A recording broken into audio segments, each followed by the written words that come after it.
Bismillahirrahmanirrahim. Assalamualaikum warahmatullahi wabarakatuh. Waalaikumsalam Waalaikumsalam warahmatullahi wabarakatuh. Ya, apa kabar semuanya? Alhamdulillah. Alhamdulillah. Luar biasa.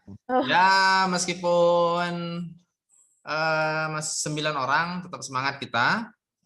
Mudah-mudahan nanti yang 9 ini mendapatkan rezeki tambahan biar bisa beli kuota lagi. Yang lainnya juga sama, juga kita doakan mendapatkan rezeki sehingga bisa membeli kuota untuk pembelajaran. Diutamakan untuk pembelajaran ya, jangan diutamakan untuk main game, nanti habis pula kuotanya untuk main Free Fire. Nah, sisanya untuk pembelajaran, salah. Utamakan untuk pembelajaran dulu karena ya kita masih menunggu giliran untuk vaksinasi. Jadi mudah-mudahan kemarin itu sudah diumumkan oleh kementerian jika vaksinasi untuk guru dan siswa selesai di bulan Juni, mungkin tahun pelajaran 2021-2022 kita sudah bisa bertatap muka. Mudah-mudahan bisa selesai. Sekarang masih kemarin sudah selesai vaksinasi untuk tenaga kesehatan. Nah, sekarang masuk ke pelayan publik. Ya, kemarin ada apa? Ya, ustadz, ulama, terus nanti ada guru, nanti ada siswa dan lain sebagainya. Kita tunggu saja untuk giliran kita vaksinasi di daerah kita masing-masing. Ya, sebelum kita mulai pembelajaran kita pada hari ini, kita buka dulu dengan sama-sama membaca lafaz al-basmalah. Bismillahirrahmanirrahim. Ya, pada pertemuan yang lalu masih ingat apa yang kita pelajari? Ayo, kita flashback dulu sebelum, karena ini masih berkaitan dengan pembelajaran yang lalu ini. Masih lanjut. Apa yo? Minggu lalu? Algoritma deskriptif. Algoritma deskriptif. Oke, sebelum algoritma deskriptif, kita belajar notasi algoritma. Ada berapa notasi algoritma? Siapa aja lah yang mau jawab, silahkan. Open mic aja. 3.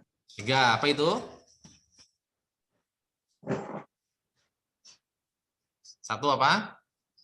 Algoritma deskriptif. Ya, algoritma deskriptif. Yang kedua? Diagram alir. Diagram alir. Yang ketiga? Kode palsu. Ya, betul. Kemarin dari 3 notasi algoritma kita sudah mempelajari tentu untuk algoritma deskriptif. Itu yang paling mudah. Algoritma deskriptif tinggal menyusun berupa kalimat dideskripsikan dalam langkah-langkah atau urutan-urutan.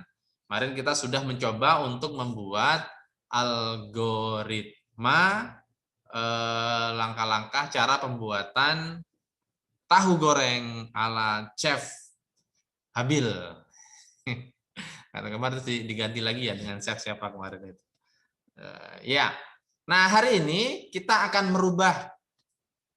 Kemarin kan kita sudah membuat algoritma deskriptifnya. Nah, algoritma deskriptifnya kita akan rubah menjadi algoritma flowchart atau diagram alir. Tapi kita harus belajar dulu diagram alir atau flowchart itu apa.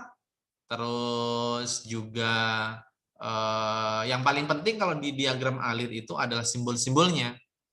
Itu yang paling penting sekali, karena kalau yang diagram deskriptif itu diwakili dengan kalimat kan, diwakili dengan kalimat. Kalau diagram flowchart itu sudah tidak diwakili, atau algoritma yang flowchart ini, yang diagram alir ini sudah tidak diwakili lagi dengan kalimat atau kata-kata. Kata-kata atau kalimat itu sebagai penambah saja. Di sini sudah direpresentasikan atau sudah diwakilkan dengan sebuah simbol, dengan simbol-simbol. Maka simbol-simbolnya macam-macam sekali, banyak sekali simbol-simbolnya. Namun nanti karena kita masih belajar dasar-dasar ya, nanti akan ada beberapa simbol dasar saja atau simbol basic saja yang kemungkinan sering dipakai untuk pembuatan flowchart sederhana. Nah, itu ya. Maka yang akan kita pelajari pada hari ini itu kita akan mencermati struktur dan simbol flowchart. Strukturnya bagaimana, terus simbolnya apa saja nih. Nah, baru nanti kita akan praktek. Kita akan praktek menyelesaikan masalah dengan menggunakan flowchart. Kita akan membuat flowchart dengan simbol-simbol yang ada. Ya, sebelumnya ini contoh. Nah, kira-kira gambar ini yang ada, ini judulnya apa? Nah, kasih judul nih, kasih judul. Ini gambar flowchart ini, flowchart apa? Ada atas itu start, terus bawahnya start itu pakai simbolnya, nah gini nanti akan kita pelajari simbolnya. Terus ada apa itu, jajaran genjang ya? Oh, bukan jajaran, apa ini namanya? Jajaran genjang, baru terus persegi 4, baru terus jajaran genjang lagi, baru kembali lagi ke sini. Samain ya, lihat ini samain. Nah, ini prosesan ini berarti input di sini. Mulai input, masuk proses, masuk output, selesai. Oke, ada yang bisa ngasih judul? Kira-kira apa ini? Menghitung luas persegi panjang. Apa flowchart? Menghitung Luas persegi panjang. luas persegi panjang. Ya, ini judulnya adalah flowchart cara menghitung luas persegi panjang. Apa yang paling mencolok yang membedakan antara flowchart ini dengan algoritma deskriptif kemarin? Ayo, yang paling mencolok.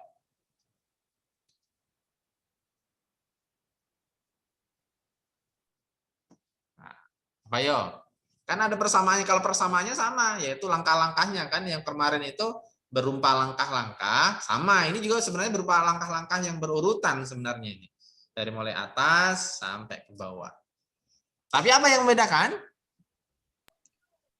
Yang membedakan adalah, Abi sudah sebutkan tadi, yang membedakan adalah door. Apa yang membedakan? Kalau flowchart biasanya pakai simbol-simbol, Bi. Ya, yang paling membedakan adalah simbolnya, betul. Jadi itu ya, jadi kalau deskriptif berupa kalimat, kalau ini berupa simbol. Tapi tetap di dalamnya itu juga ada tulisan, tetap ada teksnya. Teksnya itu untuk menjabarkan langkah apa yang terjadi di dalam simbol tersebut. Nah, nanti akan membedakan. Lihat ini. Antara ini sama ini ya. Ini sama, berarti ini namanya pasti sama, simbol ini namanya pasti sama. Ini juga pasti ini ya, dengan ini sama. Oh, ini berarti simbolnya adalah simbol sama. Baru ini berbeda lagi. Nanti akan ada simbol yang lain. Jadi kita definisikan bahwa flowchart adalah bagan ya. Flowchart namanya juga dari kata dasarnya aja, flow itu adalah alir, chart itu diagram. Jadi diagram apa itu diagram alir? Diagram yang mengalir. Atau sebuah bagan, ini ada di sini ya. Sebuah bagan yang diwakili dengan simbol-simbol tertentu. Maksudnya simbol-simbol tertentu, setiap simbol pasti punya makna dan punya fungsi tersendiri. Menggambarkan apa? Menggambarkan urutan proses dari sebuah algoritma. Gitu aja, mudah kan? Kalau kita mau potong ini secara mendetail, hubungan antara suatu proses interupsi dengan proses lainnya, ya pasti akan ada hubungan antara satu proses dengan proses yang lainnya. Atau secara mendetail tentang menggambarkan tentang urutan detail dari sebuah algoritma. Yang penting di situ adalah harus ada simbolnya kalau di flowchart. Kalau cuma tulisan saja misalkan tanpa ada simbol, nggak salah. Kalau misalkan di dalam simbol saja terus tidak ada teksnya juga kesulitan. Kita kira-kira yang dimasukkan itu apa? Karena pasti akan ada dua atau tiga simbol yang sama, tapi mungkin berbeda di dalamnya. Oke, sebelum kita masuk ke simbol-simbol, dari ini sajalah. Kira-kira ini yang sama ini simbol apa namanya? Fungsinya untuk apa ini? Yang apa ini namanya? Kayak kapsul ini bentuknya. Kita belum mempelajari sana, tapi dari sini sajalah. Kita kan bisa analisa kan dari sebuah bentuk kan. Kira-kira apa fungsinya? Menunjukkan awal dan akhir, Sir. Ya, betul. Menunjukkan awal dan akhir. Jadi, setiap ini start bisa saja diganti dengan mulai. Nah, atau bisa saja diganti dengan begin. Tapi simbolnya nggak bisa diganti dengan ini. Tulisannya bisa diganti mulai atau begin atau start ya. Tapi nggak bisa di atas ini diganti dengan jajaran genjang. Nah, ini adalah simbol untuk mengawali dari sebuah langkah dan mengakhiri. Jadi start artinya mulai. Langkah-langkahnya baru end artinya adalah selesai. Betul? Ya, betul. Betul. Ya, lanjut. Yang ini. Ini sama bentuknya. Tapi fungsinya beda antara atas dengan yang bawah. Menggambarkan apa kira-kira itu? Kira menggambar apa itu ya? Sini ada panjang, ada lebar, di sini luas. Apa kira-kira ya? Masukan dan keluaran, ya, Sir. Iya. Yang masukan yang mana? Yang input? Yang panjang dan lebar, Sir. Yang atas ya. Yang atas Iya. inilah yang input, yang bawah ini berarti output. Nah, kalau kita membuat, contoh, kita membuat, kemarin itu apa sih? Membuat tahu goreng. Tahu goreng. Kira-kira yang di sini apa? Masukannya apa? Terserah siapa aja yang mau ngobrol ini. Nggak usah ditunjuk. Nggak apa, ayo silakan. Apa yo? Sebutkan aja, 1, 2 juga nggak apa-apa. Nggak. Ayo. Pak Dan. Apa yo? Silakan. Yuk. Nggak ada. Kalau kita mau membuat nasi goreng, flowchart cara membuat nasi goreng. Ini apa yang kita tulis di dalam ini jajaran genjang yang pertama? Tentang nasi goreng. Apa? Apa tadi? Tentang nasi goreng, kayak latar belakangnya gitu. Oke, nggak apa. Yang lain mungkin? Ya. Bahannya sih. Apa? Bahannya, Sir. Oh ya, bahan-bahan. Terus selain bahan-bahan? Bahan-bahannya ditulis atau enggak? Ditulis misalkan bahan-bahan saja atau ditulis misalkan ini. Yang mudah ini aja lah, tahu goreng. Kalau ini terlalu banyak nanti tulisannya di dalamnya. Kalau tahu goreng saja lah. Apa aja dimasukkan dalam jajaran genjang yang pertama? Tahu, ya betul. Ya. Berarti ini kita masukkan inputnya ya. Inputnya yang pertama adalah tahu. 2.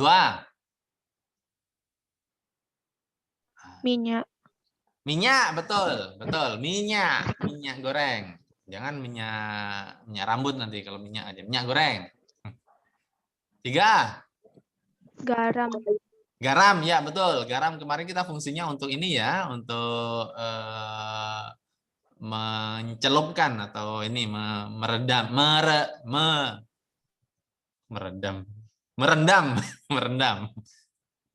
Terus apa lagi? Masih kurang itu. Apalagi kita masukkan?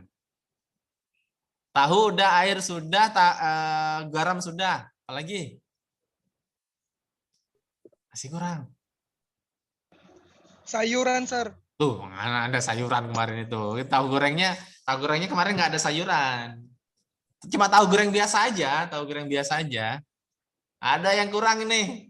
Apa ya kira-kira? Bumbu. Sir. Apa? Bumbu, Sir. Bumbunya tadi udah. Bumbunya tadi itu adalah garam tadi. Kuali dan sendok. Iya, betul. Belum dimasukkan peralatannya. Kan kita membutuhkan juga. Apa tadi, kuali? Dan sendok. Iya, kuali, sendok. Pisau, Sir. Pisau. Ada lagi yang penting. Kompor. Kompor. Kompor. Iya, kompor beserta dengan apanya? Gas. Nah, iya, kompornya nggak ada gasnya. Oh, pakai ini ya. Kalau misalkan pakai gas atau pakai kayu bakar. Nah, itu apa fungsinya di sini input berarti agar kita ketika melihat program-program tersebut kita akan cek inputnya apa-apa saja yang dibutuhkan. Nah, tidak cuma bahan-bahan, kalau membuat ini peralatan pun juga harus kita masukkan ke dalamnya. Oke, sini ya. Nah, ketika di yang kedua, yang ini jarang yang kedua, kira-kira yang di sini apa yang kita tulis? Tahu goreng Ya, juga. tahu goreng, betul. Karena tahu gorengnya kan udah selesai kan, inputnya ini diproses, keluarannya ya tahu goreng, selesai. Nah, oke, nanti kita praktekkan ya. Kita akan buat nanti, kita akan praktekkan sama-sama. Ya, kita akan pelajari simbol terlebih dahulu. Ini yang penting nih.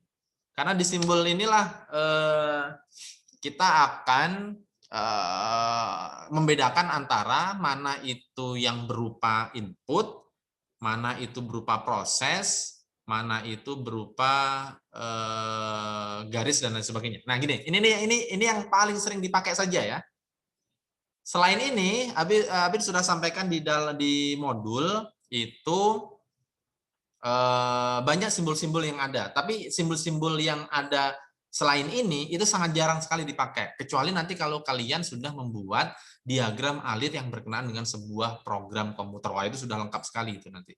Tapi kalau flowchart sederhana yang kayak tadi kita membuat cara menghitung luas jajaran luas segi persegi panjang, flowchart cara pembuatan tahu goreng ala Chef Habil dan lain sebagainya. Nah, ini saja sudah cukup. Nah, simbol-simbol tadi itu sudah ada yang di sini, yang simbol pertama ini, simbol ini, jajaran genjang ini, sama garis ini ya. Yang ini nggak ada, yang ini nggak ada, maka akan saya terangkan. Ya, yang pertama, yang ini tadi sudah kalian ketahui, ini fungsinya untuk awal dan akhir, atau untuk start sama end. Ini namanya adalah simbol terminal. Di sini disebut terminasi atau terminal. Terminal untuk start sama terminal untuk end. Nah, ini ya namanya adalah simbol terminal. Oke. Yang kedua, bawahnya yang jajaran genjang ini adalah simbol flowchart untuk input dan output. Ya, untuk input dan output. Ya, fungsinya tadi kalau yang pertama adalah apa bumbu-bumbunya, apa masukannya. Kalau yang mengukur luas persegi panjang tadi masukannya apa ya? Di situ ada panjang, ada lebar kan yang dimasukkan. Kalau untuk membuat tahu goreng ya tahu, minyak goreng, terus garam, air dan lain sebagainya tadi. Ya, ini namanya adalah input output. Yang ketiga ini tadi. Nah, tadi di situ ada sebuah proses. Kalau yang dicontoh yang ini tadi ya, yang ini kan proses. Proses dilakukan dengan cara panjangnya, yaitu mengkalikan panjang dengan lebar. Nah, mengkalikan kan sebuah proses. Maka kalau dalam pembuatan minyak goreng, maka segi panjang yang pertama adalah potong kan ini. Kan yang pertama adalah yang potong tahu sesuai selera kan gitu. Langkah yang pertama kan. Potong tahu dengan selera merupakan sebuah proses. Maka simbol yang digunakan adalah simbol persegi panjang ini. Oke. Ya, langkah kedua apa? Langkah kedua setelah dipotong. Dicuci. Oh, dicuci ya, dicuci dulu ya. Tahunya dicuci. Oh ya, bolehlah dicuci. Terus nanti kan itu apa namanya? Rendam, setelah cuci tahu dan rendam di larutan garam. Nah, itu proses kan? Proses. Kalau misalkan di tengah-tengah tidak ada hal yang membutuhkan, hanya sebuah proses saja, maka sudah cukup untuk flowchart-nya. Tidak memerlukan yang ini sama yang ini. Nah, saya akan terangkan sekarang yang ini sama ini. Semua bagan harus harus dihubungkan dengan garis ya. Ini namanya garis alir. Kalau nggak ada garisnya salah. Kalau nggak ada garisnya berupa ini, panah ini, kalau nggak ada garis alirnya, karena tidak dihubungkan. Karena kalau kita tadi ngomong masalah flowchart adalah untuk menghubungkan kan antara satu proses dengan proses yang lain. Maka untuk menghubungkan adalah dengan simbol garis alir ini, yaitu sebuah panah. Nah, bagaimana dengan simbol ini? Nah, ini dia. Saya akan terangkan. Simbol ini bentuk apa sih namanya ini ya? Belah ketupat ya? Iya, Bi. Iya, betul ya? Iya. Ya. Nah, belah ketupat ini fungsinya adalah untuk decisions. Ini ada decision symbol. Decision symbol itu jika harus ada pilihan di situ. Contoh gini, kalau ada pilihan. Contoh, dalam sebuah proses, maka terus ada pilihan. Maka contoh, jika kompornya nyala, maka lanjutkan. Jika tidak, kembali, berarti jika tidak, maka beli gas. Contoh gitu. Atau kalau misalkan dalam penghitungan KKM kalian kan 70. Jika KKM-nya lebih besar sama dengan 70, maka lulus. Terus ke bawah berarti lulus. Jika tidak, maka remedial. Remedial menuju ke samping. Karena ini 2 cabang, ini untuk percabangan ini ya. Ini untuk percabangan. Atau untuk perulangan juga, misalkan perulangan jika lulus lanjut, jika tidak lulus maka naik ke atas mengulangi lagi mata pelajaran contohnya. Ya, nanti akan saya tunjukkan contohnya. Nah, kalau yang ini untuk kontrol simbol. Contohnya ini. Lihat. Kalian akan paham jika melihat bagan ini. Kita masih punya waktu berapa menit lagi, Bu Lisbeth? Oh iya, saya terlambat tadi ininya, Bu. Ntar ya, 5 menit lagi. Contohnya ini. Berapa menit lagi? Kita tadi 9.20 mulai ya. Iya. Kita kurang ya, ntar lagi ya. 7 menit lagi ya. Oke. Ini Bu Lisbeth udah nungguin. Ya, ini kita ulangi nih. Ini adalah contoh diagram alir untuk menabung di TAPSIS atau tabungan siswa. Lihat ini. Ini mulai ya, atau misalnya kalian tulis boleh nabung, tapi ini lebih baik mulai, selesai. Ini namanya apa namanya? Program apa namanya? Simbol apa namanya? Ayo. Lupa. Terminal. Terminal ya, simbol terminal. Oke, lanjut. Ketika mulai, nah ini seharusnya ada inputnya, tapi nggak apa-apa lah, ini tanpa input. Tanpa input. Kalau tanpa input berarti yang dibutuhkan adalah formulir kan, dibutuhkan di situ adalah formulir, dibutuhkan di situ adalah buku tabungan, dibutuhkan pulpen juga untuk mengisi. Langsung proses di sini. Mengisi formulir, oke. Nah, ini di sini dia. Yang di sini adalah memberikan formulir tabungan dan uang jika, nah gini ini adalah jika formulir yang diisi itu sudah lengkap, maka ketika dia setuju maka lanjut ke bawah. Kalau ternyata masih kurang, maka ini yes, ini no. Kalau no, apa yang dilakukan? Lengkapi berkas terlebih dahulu baru bisa ke proses selanjutnya. Panahnya bisa ke bawah, kalau mengulangi, ini percabangan namanya, kalau mengulangi atau perulangan bisa naik ke atas lagi. Contohnya tadi kalau misalkan contohnya nilainya kurang dari 70, syaratnya dia harus mengulangi lagi ngikut ujian, ya harus ke sini berarti. Tapi kalau remedial berarti di sini. Ya, ini decision jika ada sebuah keputusan yang harus diambil, apakah ya, kalau ya berarti lanjut, kalau tidak berarti dia bercabang ke samping untuk melakukan proses yang lain. Nah, ini contoh untuk yang berupa decisions. Kalau kita membuat nanti decision ya. Oke, selesai. Ini adalah tugasnya. Tugasnya kemarin kan yang kemarin kalian membuat apa kemarin itu deskripsi judul ya, buat judulnya. Judulnya jangan berubah-ubah. Kalau misalkan judulnya adalah membuat tahu goreng ala Chef Habil, ya udah terus dari mulai algoritma deskriptif sampai ke algoritma pseudocode nanti tetap sama. Tinggal merubah ininya saja, notasinya. Nah, ini. Sekarang contoh ini. Yang tadi ya. Yang masih sama chef tahu goreng. Untuk nomor 1 mulai simbolnya apa? Termin. Nah, oke. 2, simbolnya apa? Ini siapkan nggak ada ya, kompor, kuali, minyak goreng, tahu, garam dan lain sebagainya. Yang tadi. Simbol apa?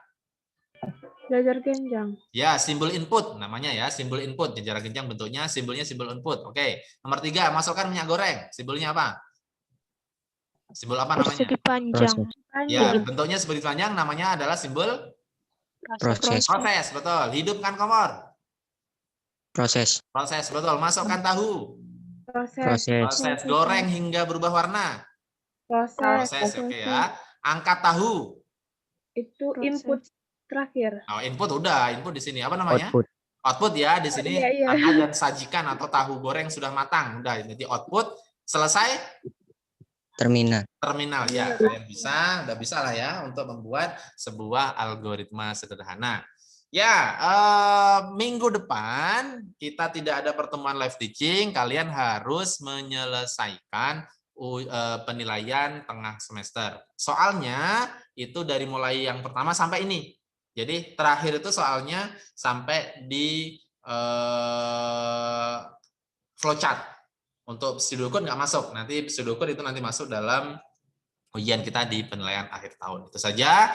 Terima kasih. Mudah-mudahan kita diberikan kesehatan dan juga keberkahan oleh Allah SWT. Wabillahi taufiq wal hidayah. Wassalamualaikum warahmatullahi wabarakatuh.